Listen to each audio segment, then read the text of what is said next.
आपने इतना समर्थन इस यात्रा को दिया, इतनी मदद की,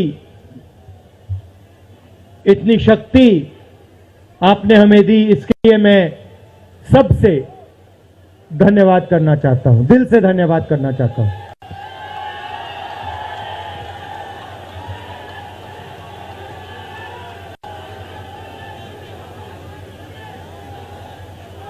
इस यात्रा का लक्ष्य भारत को जोड़ने का है।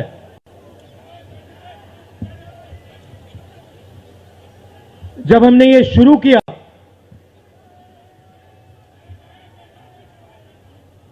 कन्याकुमारी में यात्रा शुरू की, तो मैं सोच रहा था कि नफरत को मिटाने की जरूरत है, और मेरे दिमाग में था कि इस देश में सब जगह नफरत फैली हुई है। मगर जब मैंने चलना शुरू किया तो सच्चाई बिल्कुल अलग थी। मैंने मीडिया के बारे में कहा, शुरुआत में कहा कि हमारे दोस्त हैं,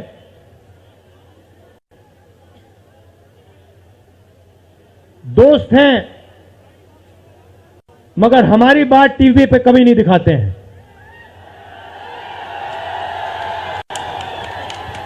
और वो तो तब भी ठीक है, वो ठीक है, हमारी बात नहीं उठाएं तो ठीक है, कोई प्रॉब्लम नहीं है। मगर ये एक और काम करते हैं, इनकी गलती नहीं है।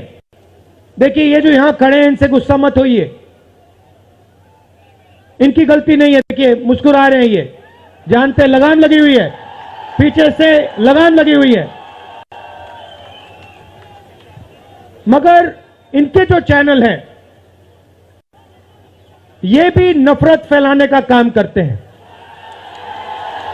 24 घंटा हिंदू मुस्लिम, हिंदू मुस्लिम, हिंदू मुस्लिम, हिंदू मुस्लिम, हिंदू मुस्लिम। ये सच्चाई नहीं है भाइयों और बहनों। मैं चला हूं कन्याकुमारी से यहां तक, ये सच्चाई नहीं है। ये मीडिया में चलाया जाता है, फैलाया जाता है। ये देश एक है। इन सड़कों पे लाखों लोगों से मिला हूं, सारे के सारे एक दूसरे से मोहब्बत करते हैं, प्यार करते हैं, गले लगते हैं। तो सवाल उठता है, क्योंकि ये नहीं कर रहे हैं, इनके पीछे जो शक्ति है, इनके पीछे जो शक्ति है वो कर रही है। तो सवाल उठता है, ये क्यों हो रहा है? जब सच्चाई ये है कि देश का आम नागरिक, चाहे हिंदू हो, मुस्लिम हो, सिख हो, ईसाई हो, किसी भी जात का हो, वो एक दूसरे से प्यार करता है, मोहब्बत करता है, एक दूसरे की इज्जत करता है। 90% लोग इस देश के एक दूसरे से प्यार करते हैं, मोहब्बत करते हैं, इज्जत करते हैं। देखिए मेरे सामने, ये देखिए, घूम के देखिए, ये जैन मंदिर है, गुरुद्वारा है, मंदिर है, मस्जिद है। ये है हिंदुस्तान। ये सच्चाई है हिंदुस्तान की, और ये नई बात नहीं, ये हजारों साल से इस देश की सच्चाई है। प्यार से ये देश मिलकर एक साथ रहा है। तो सवाल उठता है, ये जो मीडिया के लोग हैं, ये नहीं, जो इनके पीछे हैं, ये नफरत क्यों फैलाना चाहते हैं? आपने कभी पूछा अपने आप से कि मीडिया 24 घंटा कभी मोहब्बत की बात नहीं करेंगे? कभी आपने देखी है? कभी टीवी पे देखा कि देखो एक हिंदुस्तानी दूसरे हिंदुस्तानी से गले लग गया? कभी देखा? नहीं, कभी नहीं दिखेगा। सही बात है ना? सही बात। कभी नहीं दिखेगा। इसका कारण है भाइयों और बहनों, मैं आपसे पूछना चाहता हूं, आप में से किसी का कभी जेब काटा गया है? आपका जेब काटा गया? आपका जेब काटा गया? तो जब जेब काटा जाता है, आपका काटा गया ना, तो जब कोई आपका जेब काटता है तो वो क्या करता है? सबसे पहले उसे क्या करना पड़ता है? नहीं नहीं नहीं, ब्लेड तो बाद में आता है, मगर पहले क्या करता है? पहले वो आपके ध्यान को इधर करता है, आपके ध्यान को लेकर उधर ले जाता है। भाइयों और बहनों, ये जो करा जा रहा है आपके ध्यान को हटाने के लिए किया जा रहा है, और ये 24 घंटा करते हैं और फिर आपकी जेब काटी जाती है। बढ़िया बढ़िया, क्योंकि सच्चाई है। 24 घंटा हिंदू मुस्लिम, हिंदू मुस्लिम, हिंदू मुस्लिम, और फिर जो भी आपका पैसा है, किसानों का, मजदूरों का, आपके एयरपोर्ट, आपके पोर्ट, आपकी सड़कें,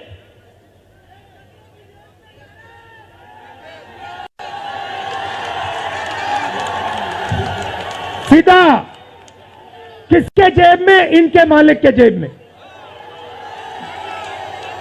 इनको कौन चलाते हैं? नाम बताओ। देखो, सब जानते हैं, पूरा हिंदुस्तान जानता है। भाइयों और बहनों, ये नरेंद्र मोदी जी की सरकार नहीं है, ये अंबानी अदानी की सरकार है। ये सच्चाई है, और ये पूरा पूरा लक्ष्य इनका आपके ध्यान को इधर से उधर, उधर से इधर करने का है। मैं 2800 किलोमीटर चला हूं, 2800। मुझे कहीं नफरत नहीं दिखी, कहीं हिंसा नहीं दिखी, कहीं मारपीट नहीं दिखी, मगर जब मैं इनका टेलीविजन खोलता हूं, 24 घंटे मुझे मारपीट, हिंसा, नफरत दिखाई देती है। क्यों? क्योंकि ये आपका ध्यान इधर से उधर ले जाना चाहते हैं। जो सच्चे मुद्दे हैं उस पे आपका ध्यान गलती से ना चला जाए। जैसे जब कोई आपकी जेब काटता है, वो चाहता है कि आपका ध्यान आपके जेब पे गलती से भी ना चला जाए। ये हो रहा है इस देश में। तो आपका ध्यान कहां जाना चाहिए? मैं आपको बताता हूं। सबसे पहले आपका ध्यान जो हिंदुस्तान के युवा हैं उनकी ओर जाना चाहिए। आप किसी भी युवा से पूछ लीजिए, वो आपको बताएगा, मैंने इंजीनियरिंग की, मैं डॉक्टर बनने के लिए पढ़ा, मैंने आईएएस के लिए तैयारी की, मैं जज बनने की कोशिश कर रहा था।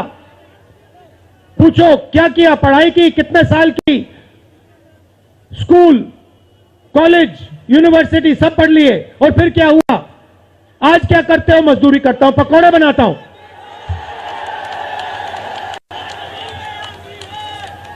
बेरोजगारी क्यों आई? मैं आपको बताता हूं।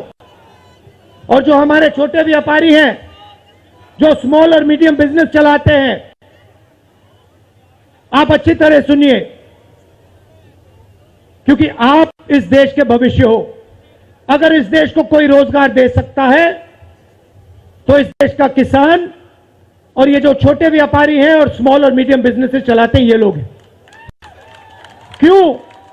क्योंकि ये लाखों हैं,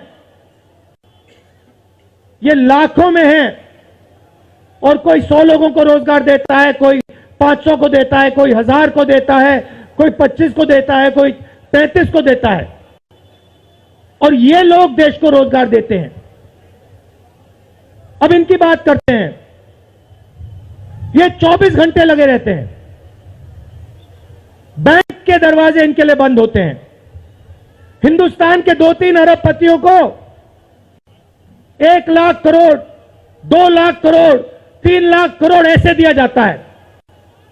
ये बैंक के सामने जाते हैं, इनको धकेल के निकाल दिया जाता है। राइट? अब क्या, ठीक है, बैंक का पैसा नहीं दिया तभी मान ली बात, तब भी मान ली बात, मगर फिर क्या किया, फिर प्रधानमंत्री ने नोटबंदी की और प्रधानमंत्री ने गलत जीएसटी लागू की। भाइयों और बहनों, ये पॉलिसी नहीं है, ये हथियार है। छोटे व्यापारियों को, स्मॉल और मीडियम बिजनेस वालों को और किसानों को मारने के हथियार हैं ये। और जब इन्होंने ये काम किया तो देश के जो युवा हैं उनको रोजगार नहीं मिल सकता, सवाल नहीं उठता, क्योंकि जो रोजगार देने वाले हैं उनकी रीढ़ की हड्डी आपने तोड़ दी। किसके लिए तोड़ी, किसके लिए तोड़ी? इनके जो मालिक हैं उनके लिए तोड़ी। गेम को समझो। अब देखिए, अब आगे चलते हैं। युवाओं की बात की, स्मॉल और मीडियम बिजनेस वालों की बात की, दुकानदारों की बात की। अब सड़कों पे मुझे हजारों किसान मिले हैं, एक सेकंड में पहचान लेता हूं, जैसे ही हाथ मिलाता हूं समझ आ जाता है ये मजदूर है या ये किसान है, हाथ से पता लग जाता है, छिले हुए हाथ होते हैं। अच्छा, एक और सवाल है जो मैं सोच रहा हूं,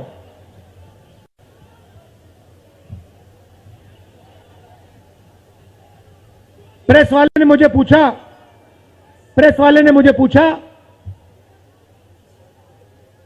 क्या आपको ठंड नहीं लगती? और मैंने सोचा ये मुझसे पूछ रहे हैं, हिंदुस्तान के किसान से क्यों नहीं पूछते? ये हिंदुस्तान के मजदूर से क्यों नहीं पूछते? ये हिंदुस्तान के गरीब बच्चों से क्यों नहीं पूछते? फिर कहते देखो 2800 किलोमीटर चल लिए, कोई बड़ी बात नहीं है, पूरा हिंदुस्तान चलता है, जिंदगी भर चलता है, किसान चलता है, मजदूर चलता है, फैक्ट्री में जो काम करते हैं वो चलते हैं। तो हमने ये कोई बड़ा काम नहीं किया भाइयों और बहनें, पूरा हिंदुस्तान करता है, रोज करता है। हम 2800 किलोमीटर चलते हैं, किसान शायद जिंदगी में 10,000, 15,000, 20,000 चल लेता है।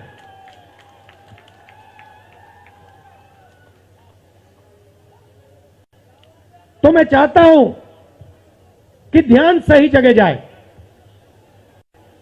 अब बीजेपी ने धर्म की बात उठाई है, हिंदू धर्म की बात करते हैं। मैं आपसे पूछना चाहता हूं, हिंदू धर्म में कहां लिखा है कि गरीबों को, कमजोर लोगों को कुचलना चाहिए? कहां लिखा है? कहां लिखा है कि कमजोर लोगों को मारना चाहिए? कहां लिखा, मुझे बताओ। मैंने तो कहीं नहीं पढ़ा। मैंने गीता पढ़ी है, उपनिषद पढ़े हैं, कहीं नहीं पढ़ा मैंने।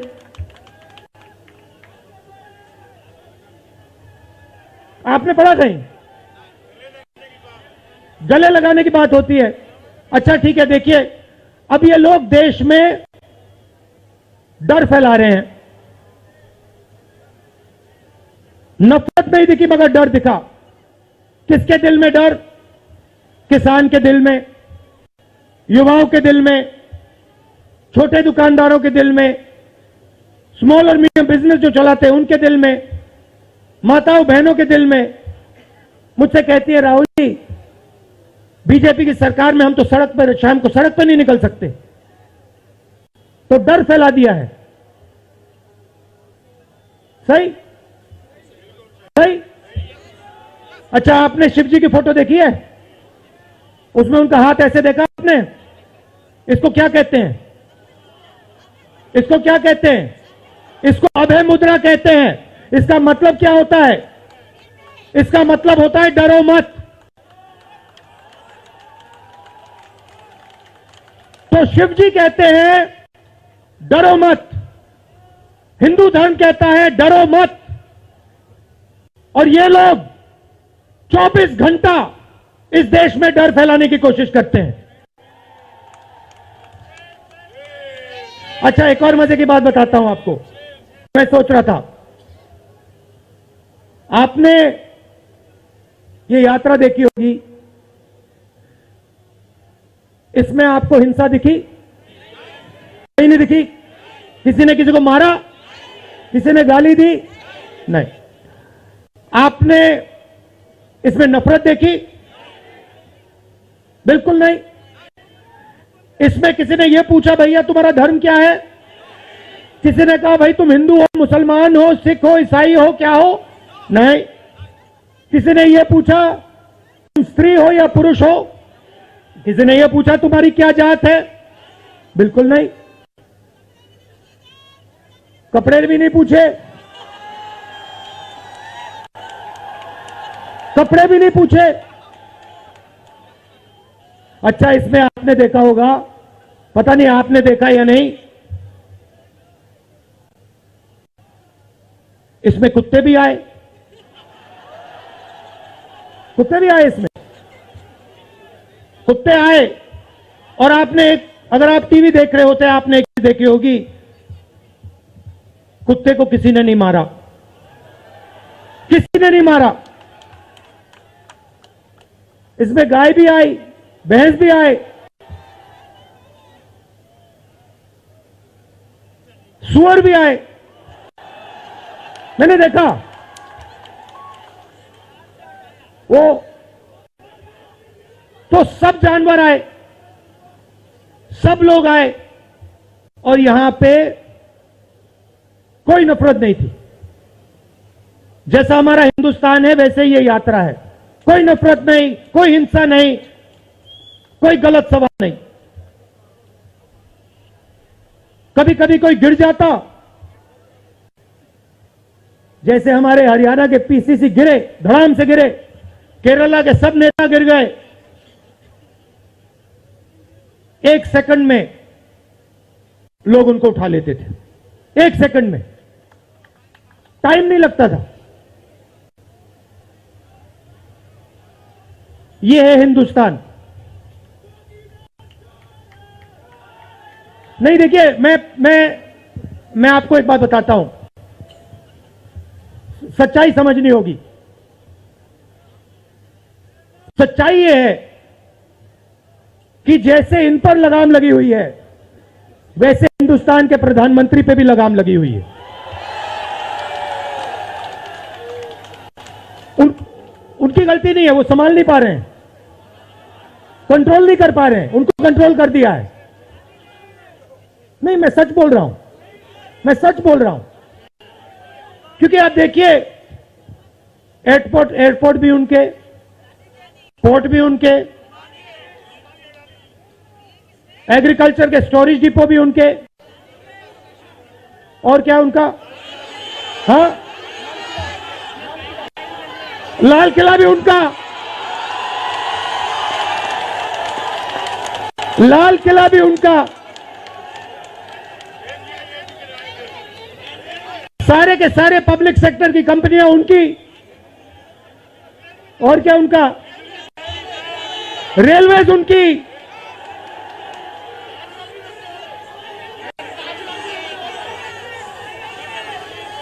अभी भाई और बहनों ताजमहल भी चला जाएगा, तो सब कुछ उनका। तो ये देश की सच्चाई है। हाईवे भी उनके, सेलफोन भी उनके,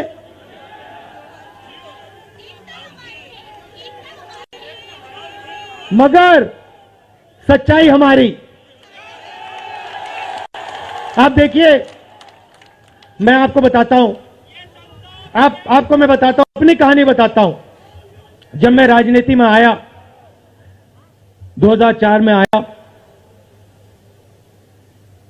हमारी सरकार थी, चुनाव जीते थे, और ये प्रेस वाले 24 घंटा मेरी प्रशंसा करते थे।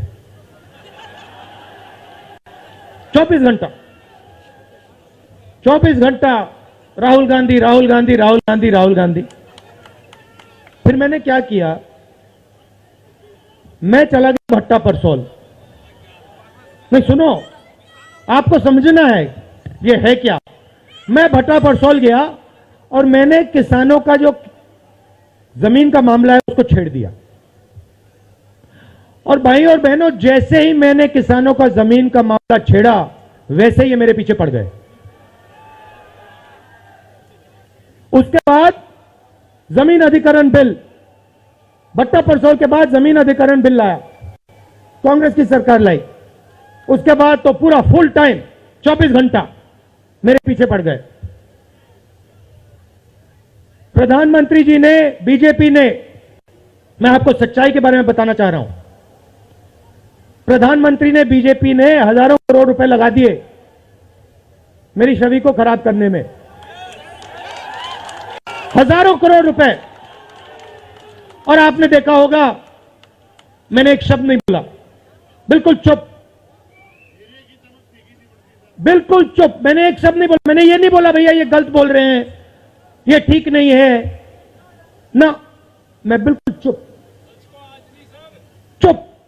क्योंकि मैंने कहा चलो देखता हूं कितना दम है, और लगाया।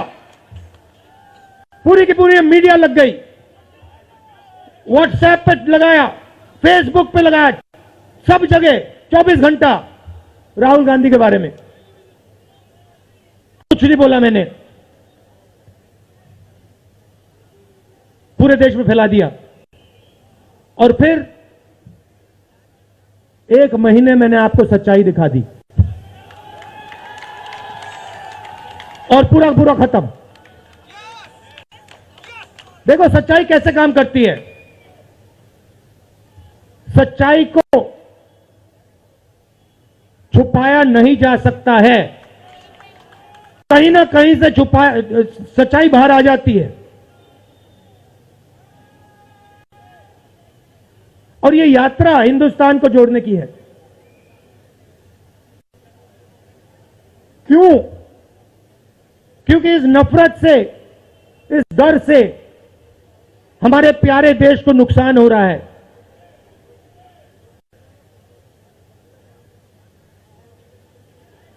यह सच्चाई है और इसीलिए हमने ये यात्रा कन्याकुमारी से लेकर कश्मीर तक शुरू की है।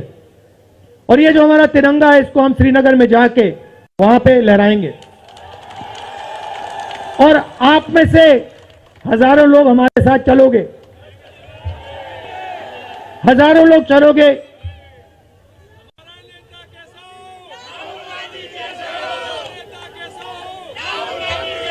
तो भाई और बहनों देखिए, सच्चा मुकाबला दुनिया में, सच्चा मुकाबला चाइना और हिंदुस्तान के बीच में है। ठीक है, चाइना ने 2000 स्क्वायर किलोमीटर हमारी जमीन ले ली है। प्रधानमंत्री जी कहते हैं कि हमारे बॉर्डर के अंदर कोई नहीं आया। तो भैया प्रधानमंत्री जी अगर कोई नहीं आया तो हमारी सेना उनकी सेना के साथ 21 बार क्यों बात कर रही है? और हमारे जो सेना के लोग हैं, हमारे डिफेंस फोर्सेस के लोग हैं, वो क्यों कह रहे हैं कि चाइना ने हमारी जमीन ले ली है? मगर देखिए, कंपटीशन आर्थिक है, मुकाबला आर्थिक है। ये आपके जो सेलफोन है, ये आपके जो शर्ट है, जूते हैं, इसके पीछे आप देखिए, प्रेस वालों के जो कैमरा है इसके पीछे देखिए, उसके पीछे आपको लिखा दिखेगा मेड इन चाइना।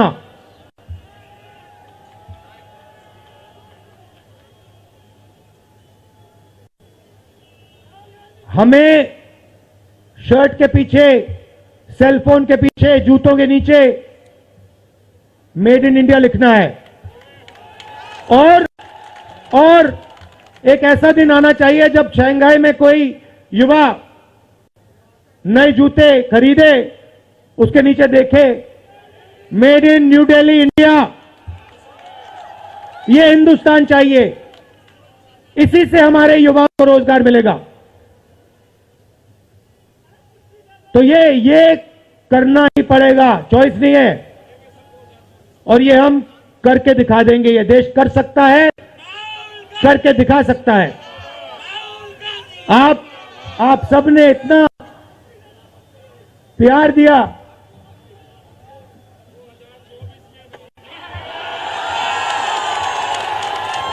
आपने इतना प्यार दिया। मैंने भाषण में राजस्थान में कहा था, आपके नफरत के बाजार में हम मोहब्बत की दुकान खोलेंगे। आपने लाखों दुकानें खोल दी हैं। आप सबका दिल से बहुत बहुत धन्यवाद। नमस्कार, जय हिंद।